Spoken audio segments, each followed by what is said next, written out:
What is going on, everyone? Is back here with another video. In today's video, we got all the information on Diamond Dynasty this year. A lot of features are going to be in this video. They haven't released much content in this video because they're doing that in another stream.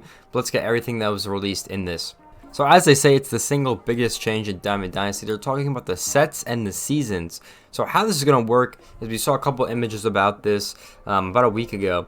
So every card is going to have a set to it. So how it's going to work is the core cards in Diamond Dynasty will be all live series players. So like we said, there'll be multiple seasons. So set 1 is going to be season 1, set 2 is going to be season 2, and then set 3 obviously going to be season 3. But the core cards are going to be pretty much all the live series players. And I think they said there's other core cards that can be added as well. And there are going to be some other set 1, set 2, set 3 cards. So any cards released in a single season will be that set. And then they're actually going to be taking away some of these sets in the future seasons to change up the meta a little bit. So it actually can get pretty interesting on how this is going to play in ranked and, the esports scene and everything like that. Pretty interesting idea. And I don't know. I thought it was going to be bad, but like the more I think about it, it's going to be okay. I think it's going to be okay at the end of the day. But yeah, definitely going to be a little hard to get used to. As they show on screen right here, so you can use core and set 1 cards in season 1. And then in season 2, you would use the core, set 1, and set 2 cards. And then in season 3, it's just going to be core, set 2, and set 3 cards, and they're going to be taking away that set 1. So, interesting idea. We're going to have to see how this plays out in the game, though, but they did explain it really well. So, it's definitely an exciting thing to add. That they're going to be changing up the meta and taking away some cards. But this does mean that most of the set 1 cards could be 99s. So, we might have some 99s on day 1 is what they're preaching now. I really don't know how I feel about that. But they also said they didn't like the previous content schedule where you kind of had to wait till August to get the best cards. They want you to have the best cards, immediately, and they could take them away in the next season if they wanted to. So, interesting idea. I don't know how it's gonna, feel about this. We're gonna have to, obviously play the game and, discover ourselves. But it's definitely an interesting feature. I do like they're changing it up, though. I think it's a pretty cool concept. But yeah, it's definitely gonna be a little interesting as time goes on. So this is a quick recap. So 99 overall cards will be on day 1. Multiple 99 overall cards will be on day 1. Interesting. And then we obviously got the set seasons. Now they're going to talk about this wild card system. So this is a pretty cool system. So every team you build, they're really focusing on the team building aspect this year in Diamond Dynasty. So how this is going to work is every time you get a good team build, and you want to use a certain card, but maybe the set's not active. So for example, in that season 3, you only have set 2, set 3, and the core cards. But if you want to use a season 1 card, you can use this wild card on that player and get him on your squad. I say add 1 player from any set to your squad. So this is kind of like your favorite player, for example. You can use any card in the game and you always use this cards with this wild thing. So this is a really cool feature. You can pretty much use any card you want. If you want to use a specific hitter, specific pitcher, you can always have this 1 card on all your rosters if you want. So it's really cool to kind of bail your team out maybe. If you really want to use one of your favorite players, you love his swing or something like that. So that's really cool that they said as well. Also, we did get some cool look at some of these cards. I mean, we obviously see this Buxton right here, which is pretty cool. And they obviously show this 92 Buxton, his Twins team captain card, which is also a new set of cards coming to the game as well, with captain cards in the game as well. And these ratings are not final, by the way. So that's just one of the things they said as well. So this is the breakdown of the seasons. I think they tweeted this out like a couple days ago, whatever. I think they have changed the timeline a little bit here. They moved the dates back a little bit. So this is kind of how the season's going to work. It does look like there's a 4th season as well down there. So should have multiple seasons. I would imagine there would be like 6 or 7 seasons throughout one MLB The Show game. And these are the modes that this season set is going to be active to. So always in ranked, this is going to be active. So that's why they have that wildcard system there, which is pretty sick. And then this does not apply to play with friends, play with CPU, casual head-to-head, and then battle royale. So you don't have to worry about the seasons in any of those game modes. And then in the events, they said they might have some events where you're going to need this season set, and some won't. You can just play whatever. Like, for example, the Moonshot event will probably just be the Moonshot cards, those cards. I doubt they'll have sets to that one. And then they said the Conquest, some of the Conquests, like the limited time ones that go with the programs, will probably have the season system. But like the OG ones, like the USA map and Toronto, like that one will probably just be any cards. So that's interesting. And then mini seasons, they also have different theme teams in mini seasons as well. So there'll be one part of mini seasons where we'll go in later about mini seasons. They revealed a lot about that as well. But there'll be one part of the mini seasons where there's just nothing. You can play with ever cards, and then there'll be another set of mini seasons where you actually can play with those season cards and everything like that. All right, so now they're going to talk about this designated hitter. They obviously have added DH into the game, which is very exciting. So DH will be interesting as well. And they also talked about the two-way player integration with it as well, which sounds pretty cool. So how this is going to work is pretty interesting. This is also a pretty cool stadium they added as well, or a custom stadium or whatever it is, I don't know, but it looks pretty sick. So how this is going to work for the DH is if, you can use any card in the game, obviously, in your DH spot, and they can be switched out for a bench player anytime. So just like a normal MLB DH, trying to make the game feel more realistic to the actual MLB. And they also talked about the two-way player functionality, which is pretty sick. So how this works is, like for Ohtani, for example, because he's like the #1 two-way player, you can also go in here. So if you have him in your starting lineup, right, or you're starting pitching, you put him in the DH spot as well, and if he's pitching that day or whatever, so if he's pitching and then you take him out of the game, he will still be in that DH slot, so you can still use him. And even if you use another starting pitcher, he will still be in that DH slot, so you could definitely use him as a DH as well. So he still has that functionality there, which is really sick as well. Something I also noticed about these screens is we do have this season 1 eligibility squad as well as the season up here. So if you ever forget, it's always in the create a squad menu, as well as the esports thing. So that's just something I want to mention. And then the wild card in the top left as well, so you can always see if there's anything wrong with your squad or you have to make changes. So here we go. Now they're going to talk about captains. So captains work in a pretty interesting way. So as you see on this Miggy Cabrera Tigers team captain card, 92 overall, new set, can also play DH as well. They have the tier boost, so obviously we know that different captains will have different tier boosts. And for example, this one, gives you the -5 and 3 fielding if it's not tier 3. So you have to get 11 hitters, on Detroit to activate him with Milky Cabrera as well. So I'm pretty sure you just need 10 plus him is how that boost works. All right, so now they're going to talk about the captain abilities, which is pretty cool. So as you can see right here, you activate him as captain with the captain's card, and then you can get any of these abilities. So he already has the first one right on there, and you really boost your squad and get some pretty cool team builds with this. That's the kind of point of this captain's thing. It's able to get some really cool team building elements with your squad, which I thought was really sick as well. That you can do certain theme teams and get a little bonus as well if you want to do a certain theme team. So I think those captain's cards will be really good, for if you want to play with like your favorite team's cards or something like that. I thought that was really cool. They also doing our custom ones for different sets, as you'll see in a moment. They do different custom ones with different sets, which is cool. They talked about doing one with Milestone, I think, and then a couple other the captain's cards series will have another one like that. And they also said the captain's cards, every team will have a captain. So you don't have to worry about, a team not having a captain. I'm not sure if it's at launch, but they said every team will have a captain in the game. So not every squad also needs a captain, by the way. They did talk about that as well. If you don't want to use the captain, that's totally fine. You just don't get the, buffs, I guess. And then there's also two captains, a hitting captain and a pitching captain. And these are two separate captains as well. So I talked about you can have a Red Sox hitting captain and then a Yankees pitching captain. And then the pitching cards will get the buff if it's, the requirements. And the hitting will get the buff from the hitting. So it's its own separate thing. So two captains is pretty sick. I thought that was a pretty cool idea that you could do that, especially with the pitching, because your starting pitcher, your team captain starting pitcher doesn't have to pitch for them to get the benefits. So that's pretty cool. If you have like a like a pretty good card, like 90, if he's like a 90 whatever, and you want him to get a little better hits per 9.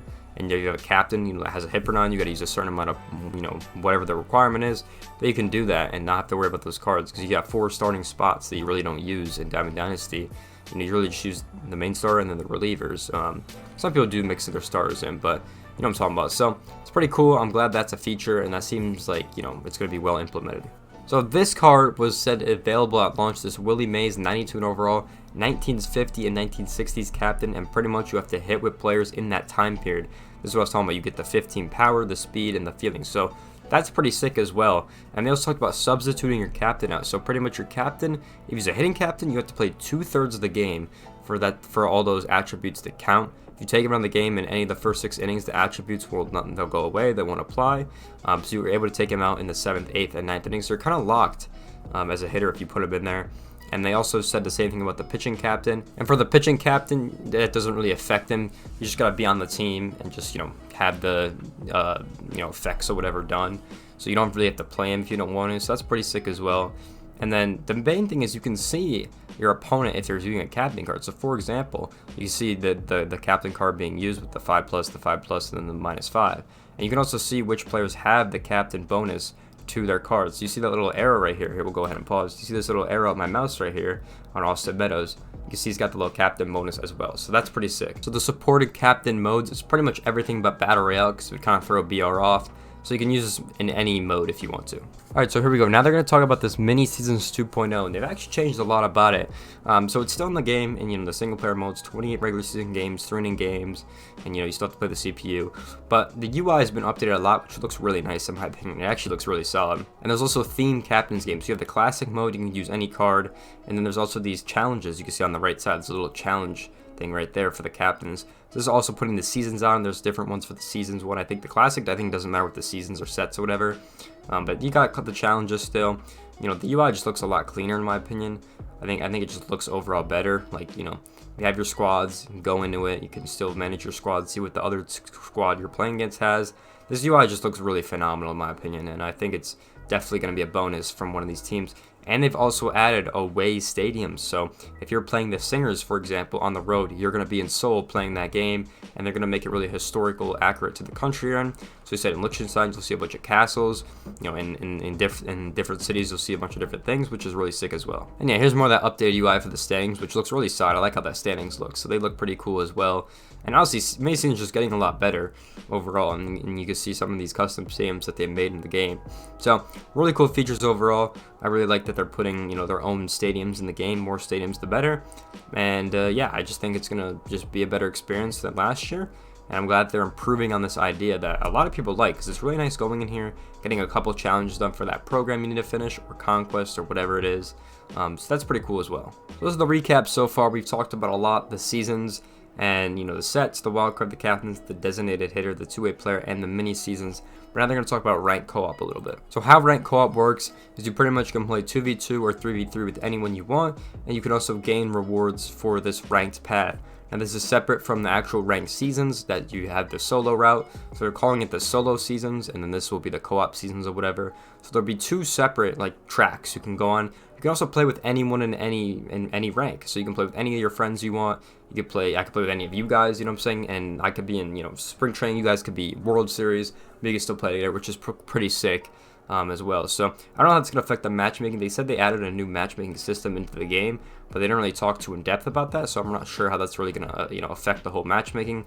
Probably still be off rating, but I don't really know how they're going to do it. So that's pretty cool as well. And you can now earn the ranked rewards in 3 different ways, which is really interesting. The solo, obviously 1v1 playing ranked, the co-op ranked, and then they also talked about the rank program a little bit, which they said they'll talk about more in the content stream. So yeah, having 3 World Series rewards is actually kind of crazy. You can get 1 for your squad, and you could sell the 2, which is pretty sick. So definitely make some stubs off this if you're really good at the game.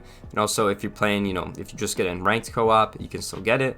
Or if you just get in the ranked program and you didn't reach World Series. So a lot of different ways you can actually obtain these cards, which is pretty sick. So if one of your teammates drops, I know last year this happened a lot. If one of your teammates drops, the game just ended, nothing happened. Now, if it's a 3v3 and one of my teammates drops, it becomes a 2v3 and we still continue the game until it finishes. And that's pretty sick. And if you leave the game, there's a penalty cooldown now to, not have people leave games as much and incentivize that the games, finish. So that's pretty cool as well. There's some matchmaking penalties like they talked about. And if you keep doing it, the penalties will increase over time. So that's pretty cool to stop incentivizing people from leaving so much. But they've also added a surrender feature, which is pretty sick. So if your team is just getting destroyed and it's the last inning or whatever, and you're down by 9 runs, you don't want to win, you could suggest a team surrender, which means you guys get marked for the loss, but you can hop right into the next game instead of having the penalty being applied to you, which is pretty cool as well. So I think they said all the players have to agree to it, so all 3 of your players have to agree to it, or all 2 of the players have to agree with that. So that's something to keep in mind as well. If you don't want to play, the last inning or whatever. So a lot of good changes to rank co-op in my opinion. But now they're going to talk a little bit at the program rewards. So they said last year they noticed a lot that once you got to the end of a program, there's not really a reason to play anymore.